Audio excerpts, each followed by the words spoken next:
We are grateful to the leadership and people of Qatar for standing steadfastly with Pakistan when we faced aggression earlier this year. Pakistan stands shoulder to shoulder with our Qatari brothers. خطے میں امن کے لیے پاکستان اور قطر مل کر کام کریں گے. بھارتی جارحیت کے دوران قطر پاکستان کے ساتھ کھڑا رہا. قطری قیادت اور عوام کا شکریہ ادا کرتے ہیں. اسرائیلی جارحیت کے خلاف پاکستان نے قطر سے اظہار یکجہتی کیا. وزیراعظم شہباز شریف کا قطر کے قومی دن پر تقریب سے خطاب. امیر قطر کو مبارکباد پیش کی. شہباز شریف نے کہا پاکستان کے قطر کے ساتھ دیرینہ برادرانہ تعلقات وقت کے ساتھ مستحکم ہو رہے ہیں. امیر قطر کی قیادت میں برادر ملک کی نمایاں ترقی پر خوشی ہے. قطر نے امن کے لیے ثالث کا کردار ادا کیا. امن کے قیام کے لیے پاکستان قطر کے ساتھ کندھے سے کندھا ملا کر کھڑا ہے.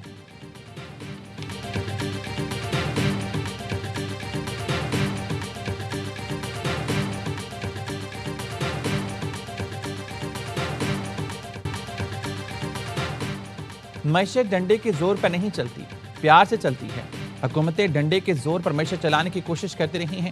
بلاول بھٹو زرداری کا لاہور میں صنعت کاروں تاجروں سے خطاب. کہا وفاق کو معاشی مشکلیں دور کرنا صوبوں کی ذمہ داری ہے. چیئرمین پیپلز پارٹی نے سیلز ٹیکس کلیکشن صوبوں کو دینے کا مطالبہ کر دیا. کہا ٹیکس وصولی میں سندھ نے ایف پی آر اور تمام صوبوں کو پیچھے چھوڑ دیا. ہدف سے زیادہ ٹیکس جمع کریں تو اضافی پیسہ صوبوں کو ملنا چاہیے. صحافیوں سے گفتگو میں کہا عوام ووٹ دیں گے تو ضرور وزیر اعظم بنوں گا. بانی پی ٹی آئی سے ذاتی اختلاف نہیں، ان کا طریقہ کار غلط ہے. ملک کو آگے بڑھانے کا واحد راستہ مفاہمت ہے. مفاہمت ہوگی تو سب کو ایک ہونا پڑے گا تاکہ سیاسی استحکام ہو. بلاول نے کہا مزید 20 صوبے بنانے سے پہلے پنجاب اسمبلی کی منظور قرارداد پر عمل کریں. پنجاب نے نیا صوبہ بنانے کی قرارداد منظور کی تھی. قومی اسمبلی میں بھی نئے صوبوں کے لیے اتفاق رائے ہوا تھا. اس وقت ہماری اکثریت نہیں تھی. مریم نواز پنجاب میں اچھا کام کریں. پنجاب میں کسی کے خلاف نہیں بولتا مگر پھر بھی برداشت نہیں ہوتا. میں تو کہتا ہوں وہ سندھ میں اپنا گورنر لگا دیں مگر وہ نہیں لگاتے.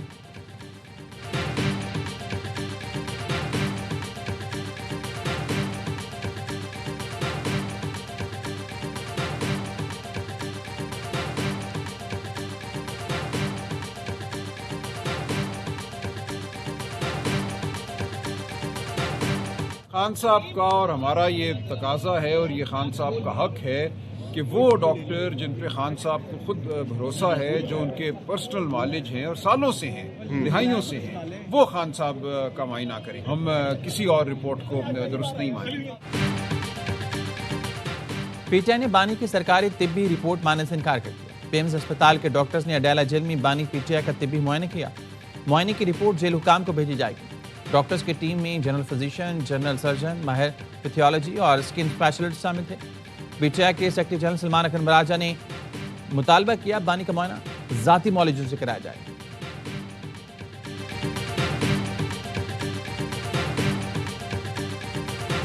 -1 خود ہی کر رہے ہیں نا، ڈرامے بازی کسی کی کر رہے ہیں. اب یہ فرمائش لے کے آئے ہیں کہ جی ہم -1 تو کر چکے ہیں اس کو، اب ہمیں 10 20 25 سیکنڈ 40 سیکنڈ کی آڈیو ویڈیوز بنانے دیا کریں تاکہ ہم وہ اب کہا جا رہا ہے ان سے کہ نہیں. اور عمران خان صاحب کے بارے میں بار بار ہم سن رہے ہیں کہ شاید ان کی جیل چینج ہو جائے. تو ایسی کوئی چیز ایسی ابھی نظر نہیں ہے. 1.5-2 مہینے بعد ٹھیک ہے. پی ٹی آئی نے بانی کو مائنس کر دیا. یہ صرف ڈرامے بازی کریں ہیں. بانی کو جتنی تکلیف ملے گی پارٹی قیادت کی سیاست چمکتی جائے گی. کسی اور جیل منتقلی فی الحال نظر نہیں آ رہی. 1.5-2 مہینے بعد جیل منتقلی ممکن ہو سکتی ہے. سینٹر فیصل وابڈا کہتے ہیں نااہلی پابندی، گورنر راج، 9 مئی کیسز کا منطقی انجام، غداری کا کیس سب باری باری ہوگا.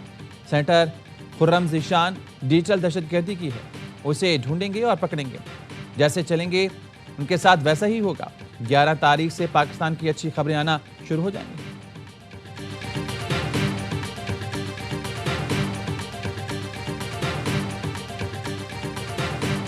اکتوبر 2024 میں فیصلہ ہوا خان صاحب اور بشے بی بی دونوں کی رہائی کا. اس وقت تنازع کھڑا ہوا فیض کے نام کا، وہ نہیں مانا گیا.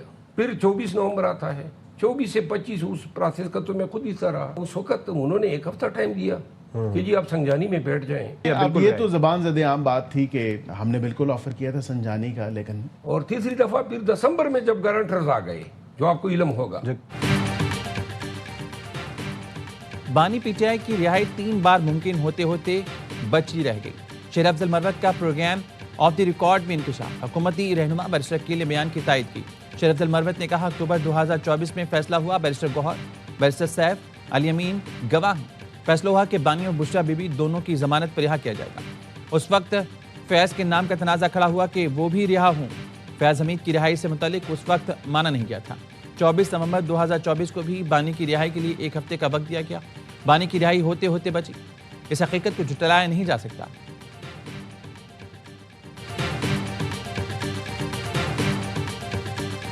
Discussion have been extremely productive. We have decided to promote our bilateral trade tract in the field of medical health, education, vocational training. We would be very happy to send Pakistani doctors, dentists, medical professors and other related experts to Indonesia.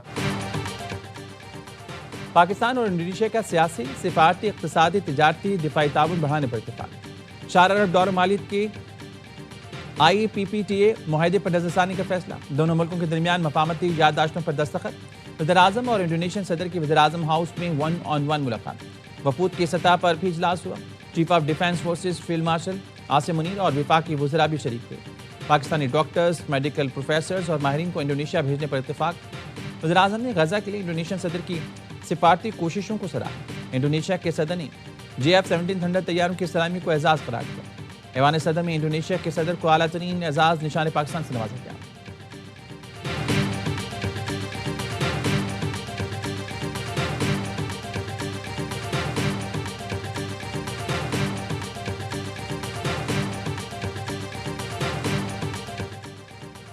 Chief of defence forces field marshal Saeed Asim Munir سے Indonesia کے صدر کی ملاقات۔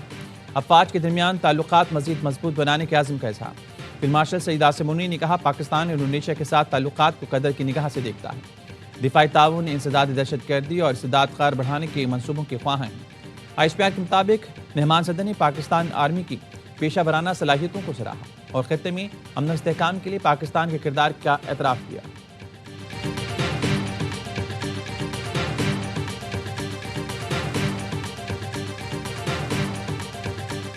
حکومت NAB کے ذریعے سیاسی انتخاب پر یقین نہیں رکھتی۔ نیب کو شفافیت سے کام کرنے کی مکمل آزادی ہے۔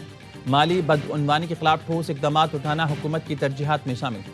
پاکستان مالیاتی بدعنوانی ختم کرنے کے لیے اقدامات مزید منظم انداز میں جاری رکھے گا۔ وزیراعظم شہباز شریف کا عالمی یوم انسداد بدعنوانی پر تقریب سے خطاب۔ کا مالی بدعنوانی کے خاتمے کے لیے نیب کی کاوشیں خراج تحسین کی مستحق ہیں۔ Lieutenant general retired Nazir Ahmed team خراج تحسین کے مستحق ہے۔ Chairman NAB lieutenant general retired Nazir Ahmed نے بتایا نیب نے 2025 میں 50 کھرب سے زائد مالیت کے اثاثوں کی وصولیاں ممکن بنائیں۔ اس لحاظ سے قومی احتساب بیورو کی کارکردگی میں خاطر خواہ بہتری آئی۔ غیر معمولی کارکردگی میں اہم کردار ادا کرنے والے نیب افسران کو اعزازی شیلڈ سے نوازا گیا۔ تقریب میں نائب وزیراعظم اسحاق ڈار سمیت کابینہ اراکین کی شرکت۔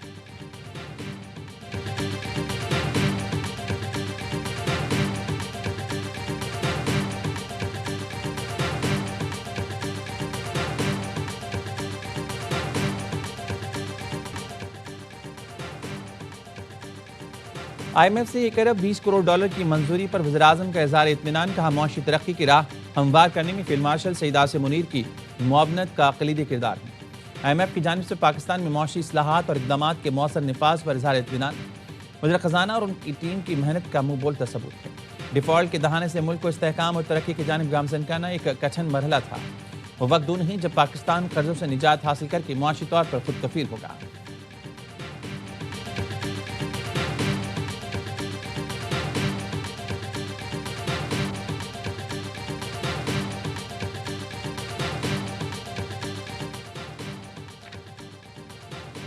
معاشی استحکام ہی پاکستان کو آگے لے کر جائے گا۔ IMF نے اعتراف کیا بدترین سیلاب کے باوجود پاکستان نے معاشی استحکام برقرار رکھا۔ وفاقی اور صوبائی تعاون پر شکر گزار ہیں۔ وزیر خزانہ محمد اورنگزیب کی زیر صدارت ECC اجلاس۔ کمیٹی نے گاڑیوں کی درآمد کے نئے طریقہ کار کی منظوری دے دی۔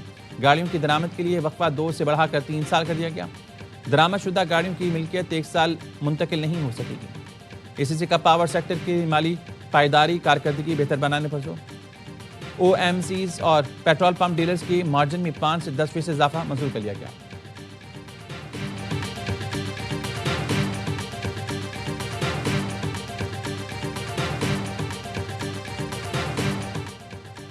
وزیر داخلہ محسن نقوی دورہ برطانیہ مکمل کر کے امریکہ روانہ ہو گئے۔ وزیر داخلہ محسن نقوی نے برطانوی وزیر مملکت برائے داخلہ ایلیکس نورس سے ملاقات کی۔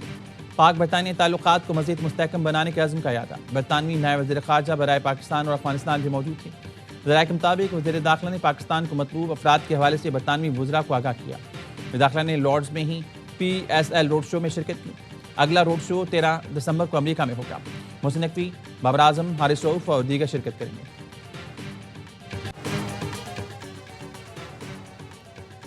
کراچی میں گھر سے 3 خواتین کی لاشیں ملنے کا ڈراپ سین، گھر کا سربراہ اقبال اور بیٹا یاسین مبینہ طور پر قاتل نکلے۔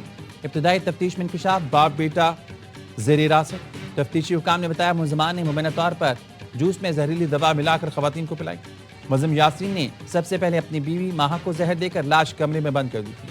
باپ بیٹے نے بھی جوس میں زہر ڈال کر پینا تھا۔ بیٹے کی حالت غیر محتاط دیکھ کر باپ نے زہر پینے کی ہمت نہ کر سکا۔ اہل خانہ پر 1 کروڑ کا قرض تھا۔ پولیس کو 75 لاکھ قرض سے متعلق شکایت بھی موصول ہوئی تھی۔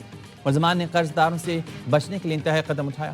ملزمان کے زیر استعمال گھر اور ایک گاڑی کرائے کی ہے۔ دوسری گاڑی بینک لیز ہے۔ ملزم یاسین پراپرٹی ایجنٹ کے طور پر کام کر رہا تھا۔